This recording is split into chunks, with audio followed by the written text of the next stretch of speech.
നമസ്കാരം പ്രിയ പ്രേക്ഷകർക്ക് പേജ് റോഡിലേക്ക് സ്വാഗതം. ഇന്ത്യക്ക് ഒരു ആവശ്യം വന്നാൽ മറ്റാരില്ലെങ്കിലും റഷ്യ ഒപ്പം ഉണ്ടാകുമെന്ന് നമുക്കറിയാവുന്ന കാര്യമാണ്.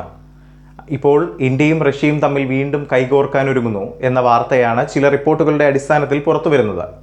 ഇന്ത്യയുടെ Su-30 MKI യുദ്ധവിമാന ഫ്ലീറ്റിനായി റഷ്യയുടെ R-37M long range hypersonic air to air missile ഏറ്റെടുക്കുന്നതിനെക്കുറിച്ച് ഇന്ത്യ ആലോചിക്കുന്നുണ്ടെന്ന റിപ്പോർട്ടുണ്ട്. ദക്ഷിണേന്ത്യയിലെ വ്യോമശക്തിയുടെ സന്തുലിതാവസ്ഥയെ ഗണ്യമായി മാറ്റാൻ ഈ വികസനത്തിന് കഴിയും.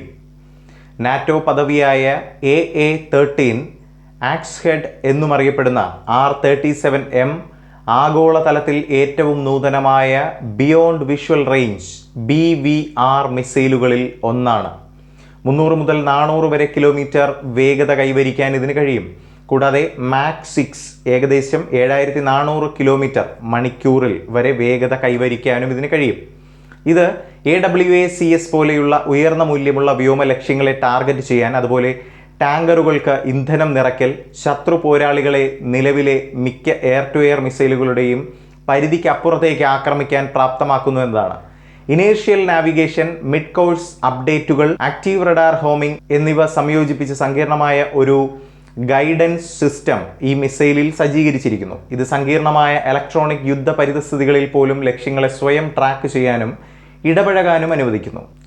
R-37M ഒരു പ്രധാന നേട്ടം എന്തെന്നാൽ സ്റ്റാൻഡ് ഓഫ് ദൂരങ്ങളിൽ നിന്ന് ആക്രമണം നടത്താനുള്ള കഴിവ് തന്നെയാണ്.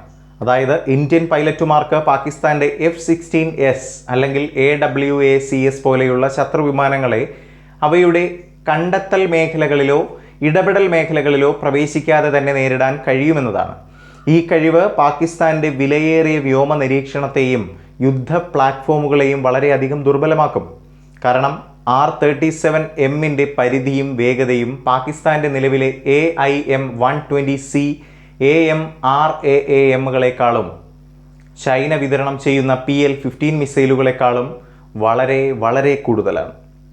മിസൈലിൻ്റെ 60 കിലോഗ്രാം ഉയർന്ന സ്ഫോടനാത്മക വിഘടന വാർഹെഡും ഫയർ ആൻഡ് ഫോർഗറ്റ് പ്രവർത്തനവും മത്സര വ്യോമാതിർത്തിയിൽ അതിൻ്റെ ഇമ്പാക്റ്റും അതിജീവനവും കൂടുതൽ വർദ്ധിപ്പിക്കുന്നു എന്നതാണ്. റഷ്യയുടെ വാഗ്ദാനത്തിൽ R-37M നേരിട്ടുള്ള വിതരണം മാത്രമല്ല, ഹിന്ദുസ്ഥാൻ എയറോനോട്ടിക്സ് ലിമിറ്റഡ് സൗകര്യങ്ങൾ ഉൾപ്പെടുന്ന മെയ്ക്ക് ഇൻ ഇന്ത്യ സംരംഭത്തിന് കീഴിൽ ഇന്ത്യയിൽ പ്രാദേശികമായി ഉൽപ്പാദിപ്പിക്കാനുള്ള സാധ്യതയും ഉൾപ്പെടുന്നു. പ്രതിരോധ സ്വയം പര്യാപ്തതയ്ക്കുള്ള ഇന്ത്യയുടെ വിശാലമായ നീക്കവുമായി ഇത് യോജിക്കുന്നു എന്നതാണ്.